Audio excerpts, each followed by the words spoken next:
Gustong-gustong mga kapihan na aesthetic ang datingan, pero hindi yan ang theme ng isang cafe sa QC na mas piniling unfinished construction site ang kanilang look. Para bigyan ng mukha ang balita, Mobile Journal Marymon Reyes.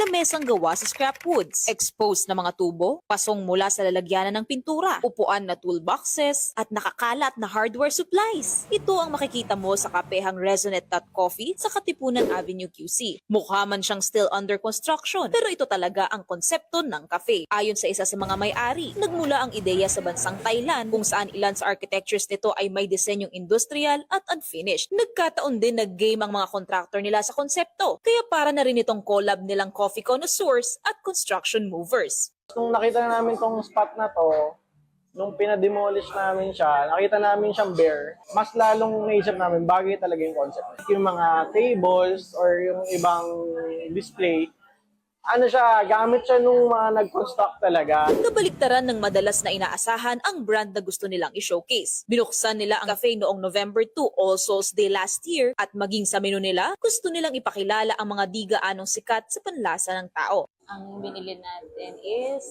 iced chai tea latte.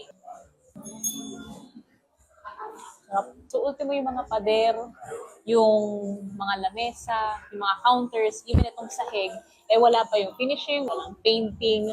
Literal na semento lang yung nakikita mo sa paligid. Meron din dito yung classic na kalendaryo sa mga bahay ng Pilipino. Unconventional man daw ito sa paningin, mabenta naman ang bagong cafe take na ito. It's really refreshing to have something like this. I like the drink. Galing pa kasi kami sa Davao, so nagbakasyon lang kami dito and nakita namin na sa Facebook, nagba-viral, kaya pinuntahan namin. Unique yung idea nila, not the usual cafe na napupuntahan namin. Sa ngayon ay inaaral pa nila kung ano pang bagong pakulo ang pwedeng gawin. At para sa mga coffee enthusiasts dyan na gustong pasukin ng industriya, payo nila, huwag raw matakot mag-experiment para sa branding ng kapehan nyo.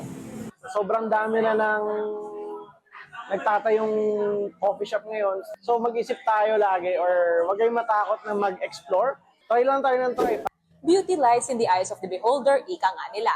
Sa kahit na anong bagay, basta may passion at creativity, mayroon daw kagandahan na maaaring matuklasan. Mobile journalist Marymon Reyes po, hatid ang muka ng balita.